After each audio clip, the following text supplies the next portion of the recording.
Imagine this. It's a Friday, early 2026. And the mood isn't just tense, it's electric. Right. We're talking about one of the most secure rooms in the Pentagon. Soundproofed, no leaks. The kind of room where history gets made in quiet conversations. Exactly. And outside, the world is just going about its business, but inside this room, the air is thick. And this wasn't some courtesy visit, no handshakes for the cameras. No. This was a closed-door, previously unreported summit between the absolute top brass of the U.S. military and the Israel Defense Forces. And thanks to a really insightful report from Cult, we know who was in that room, and more importantly, we have a very good idea of why they were there. So today, on this deep dive, we're unpacking that meeting. We're looking at an article titled, Top U.S. and Israeli Military Commanders Meet at the Pentagon Amid Tensions with Iran. And the context here is just... Oh, it's everything. Early 2026 tensions with Iran are boiling over. And this meeting, it's sending signals that are much louder than your standard military cooperation. Yeah, it's signaling intent. It really is. So we're going to decode those signals. We need to talk about who is at that table, because the guest list is, frankly, terrifyingly specific. The timeline they're working with, and this strange paradox. You've got troops moving into position while politicians are talking about peace. It's a classic case of mixed signals, but if you know how to read the military tea leaves, the picture gets a lot clearer. Okay, let's do it. Let's get into the room where it happened. The source says this meeting was on a Friday, and the lineup is... well, it's intense. It's not the B team. Not at all. Who do we have? So for the U.S. side, at the head of the table, you've got General Dan Kane. Chairman of the Joint Chiefs of Staff. As high as he gets in uniform, he's the president's top military guy. But what's really telling is the Israeli delegation. Led by IDF Chief of Staff, Lieutenant General Ayala Zamir. Right, chief to chief. But, this is the key, Zamir didn't come alone. Okay. And his entourage tells you everything. If it's a diplomatic trip, you bring policy people. If it's about funding, you bring finance people. He brought neither. He brought planners, operators. You can figure out exactly what they were there to discuss just by their job titles. So break that down for us. Who's in the supporting cast, and why should their presence make us a little nervous? Okay, first you have Major General Hidai Zilberman. He runs the IDF's planning directorate. Planning sounds boring, like spreadsheets and coffee. It's a lot of coffee, but it's not boring. Yeah. In the military, planning isn't about scheduling lunch. It's about logistics. It's the how. Amateurs talk strategy, professionals talk logistics. That old saying. Precisely. Do we have the fuel, the munitions, the spare parts for the jets, medevac routes? Zilberman's presence means they are past the what-if stage. And into the can we actually do this stage? Yes. Okay, so we have the master planner. Who's next? Who else is at the table? Brigadier General Omer Tischler. He's the incoming head of the Israeli Air Force. Incoming. That's an interesting detail. It's a huge detail. Why bring the next guy? Well, I'm guessing they weren't there to talk about naval strategy. No. It signals aerial operations, big ones.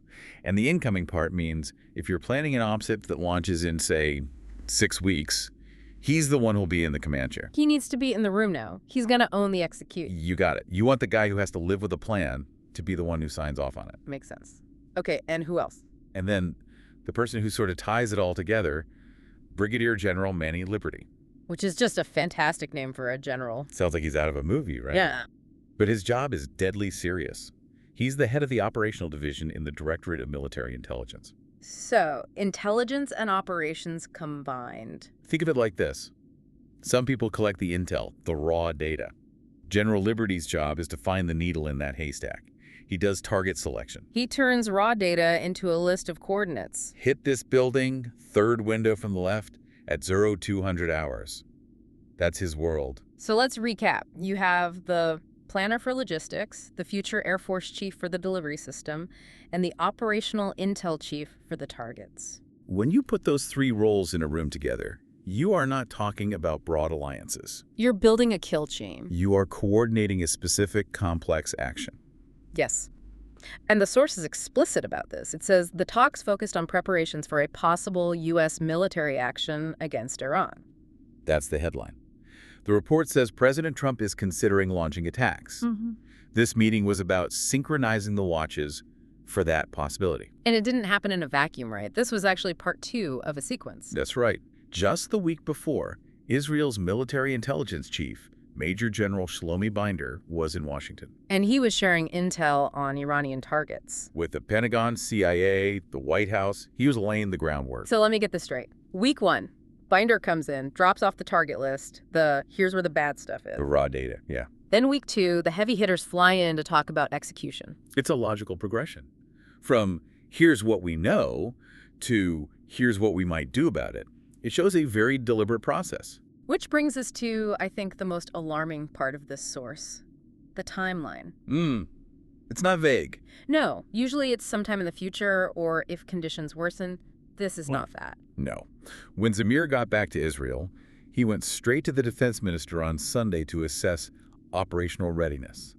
And the timeline he's been giving in security assessments is incredibly tight. 2 weeks to 2 months. That's the window. A potential U.S. attack on Iran could happen within 2 weeks to 2 months. That's basically now. I mean, 2 weeks in military planning terms is tomorrow. It is extremely short notice. And that explains the urgency of the meeting and the IDF's one critical request to the U.S. Which was? They need sufficient advance notice. And why is that so important? I mean, is it more than just wanting a heads up? It's about survival. Purely. The U.S. is thousands of miles away. If they launch an attack, they're relatively safe from a conventional counterattack. Israel is right next door. Exactly. The assumption is Iran will retaliate. Yeah. And they'll retaliate against the closest U.S. ally. Israel becomes the proxy target. So they need that advance notice to get their defenses ready. Iron Dome, things like that. Defenses, and just as important, the public. Right. Opening bomb shelters, moving hospital patients. You have to shift the entire country to a war footing. Yeah. You can't do that with a 5-minute warning from a news alert. Yeah. You need lead time. So the meeting was as much about surviving the counterattack as it was planning the attack itself. Which is often the much harder part of the equation. So let's talk about the hardware, because all this planning is just talk until you start moving assets into place. And the source details some massive military movements. This is what we call preparing the chessboard. And the U.S. has been very busy. The USS Abraham Lincoln Carrier Strike Group is now in the Indian Ocean. And for anyone who doesn't know, a carrier strike group isn't just one ship. No, it's a floating city with an airport. It's about 7,500 personnel, cruisers, destroyers, subs, and an air wing larger than most countries' entire air forces. Parking that offshore sends a message. A very loud one. But what's even more telling to me is the defensive buildup. The Pentagon is building what the source calls a defensive wall. Yes, this part really stood out. They're deploying more THAAD and Patriot systems. Right. Can you just quickly explain the difference? We hear those names all the time. Sure. Think of it like a layered defense in sports. The Patriot system is your goalie. It's for point defense, shooting down missiles when they get close in the lower atmosphere. Last line of defense. Right. THAAD, that's terminal high-altitude area defense, is your linebacker. It hits ballistic missiles way up high, even outside the atmosphere. It covers a much bigger area. So if a THAAD misses high, Patriot gets a shot low. Exactly. A layered shield. And look where they're putting them. Jordan, Kuwait, Saudi Arabia, Qatar, Bahrain. They are lining the entire western coast of the Persian Gulf. That's huge geopolitically. Saudi Arabia and Jordan agreeing to host American missile batteries aimed at Iran. It's a massive statement. It shows the Sunni Arab states are just as worried as Israel is. They are essentially picking a side. So what does this tell us? Why build the wall now? It links back to that Wall Street Journal report the source mentions. It said U.S. airstrikes aren't imminent right now. Why? Because these defensive assets are still being positioned. Ah, okay. You don't throw the punch until your guard is up. You don't start a fight with Iran until you're confident you can protect your allies from the inevitable retaliation. The fact these systems are still being deployed is why the window is 2 weeks to 2 months, not tonight. They're waiting for the shield to be fully operational. Precisely. Okay, this is where it gets really confusing for me. Because while all this military hardware is moving around, the politicians are saying the exact opposite. The rhetoric versus reality paradox. It feels like gaslighting. On Saturday, you have President Trump saying Iran was talking seriously with Washington.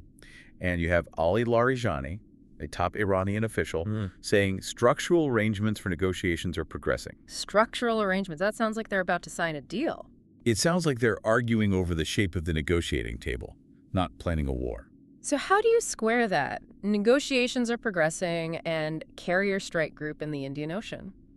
Well, there are two ways to look at it, and neither is particularly comforting. Okay. The first is what you'd call coercive diplomacy. The idea that the military buildup is just leverage. It's the big stick you carry to make sure the talks go your way. The peace through strength argument. You build the army so you don't have to use it. That's the optimistic view. The other view is that the negotiations are a smokescreen. A way to stall for time. Stalling while both sides get ready. If you're the U.S., you keep talking while you get those T-80 batteries online. Right. Once the shield is up, the talking might just stop. And the threats are still flying, too. It's not all polite talk. No. Ayatollah Khamenei, Iran's supreme leader, warned on Sunday that a U.S. attack would trigger a regional war. And his quote was, "We do not instigate conflicts, but if attacked, we'll respond vigorously." Which is pretty standard deterrence language. But with the USS Abraham Lincoln parked nearby, it carries a lot more weight. So we've got diplomats smiling while generals are in a back room at the Pentagon, picking targets. It is a dangerous game. Incredibly dangerous. And to really understand how dangerous, you have to look at the history this article brings up. This isn't the first time we've been here. Right. It mentions the 12-day war between Israel and Iran in June 2015. I think a lot of us might need a refresher on that. And specifically, Operation Midnight Hammer. Midnight Hammer. Sounds like a movie, but the source treats it as a very real precedent. What happened? It was a pivotal conflict. During that war in 2015, the U.S. and Israel took part in joint attacks on Iranian nuclear facilities. That was Midnight Hammer. It was a series of limited, precise strikes. So when these generals are sitting in the Pentagon in 2026 looking at maps of Iran, they've done this before. Exactly. The precedent changes everything. The threat isn't hypothetical. They have a playbook from 2015. They know what worked, what didn't, and how Iran's defenses reacted. And that must be why Iran is taking this threat so seriously now. They remember. They absolutely do. And that memory is likely what's driving Khamenei's warning of a regional war. Yeah. He knows if it happens again, it might not be so limited this time. Right. Iran has to be thinking, last time they hit the reactors, this time, maybe they hit leadership, maybe the oil fields. The stakes are exponentially higher because that seal has been broken. Once you've crossed that line, it's so much easier to cross it again. Okay, so let's pull all this together. We have a secret meeting with the trigger pullers, not the speechwriters. We have a specific timeline, 2 weeks to 2 months. We have a defensive wall of missiles going up across the Gulf. And we have the ghost of 2015's Operation Midnight Hammer hanging over everything. It's a convergence of intent, capability, and history. The perfect storm. What's the one signal that stands out most to you in all this noise? For me, it's still the makeup of that Israeli delegation. You just don't send the incoming Air Force chief and the head of targeting to Washington unless you're past the what-if stage. It suggests the decision in principle has been made. It does. But I also keep looking at the defensive deployments. The fact the U.S. is taking time to protect its allies. It suggests a calculated, deliberate plan. They're not rushing in.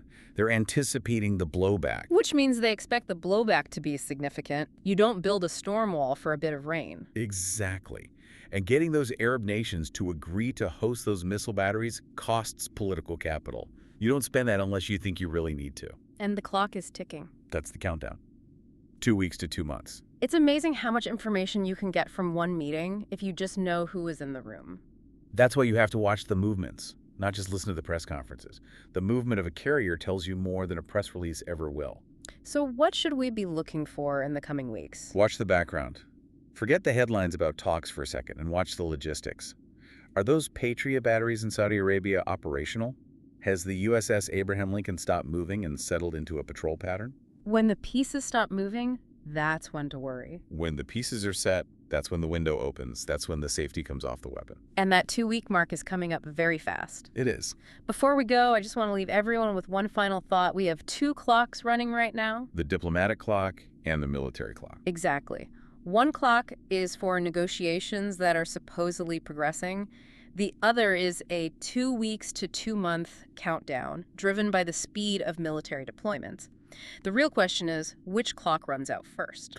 Does diplomacy win before the carrier is in position? Or does the military timeline force an end to the talks? History shows that once you build up a massive force like this, it's very hard to just send everyone home. Momentum takes over. It really does. If that 2 weeks assessment is even close to accurate, we won't have to wait very long to find out. No, we won't. Thanks for diving deep with us today. This is a story that's clearly still developing, and things can change overnight. Stay curious. And keep watching the signals. We'll catch you on the next deep dive.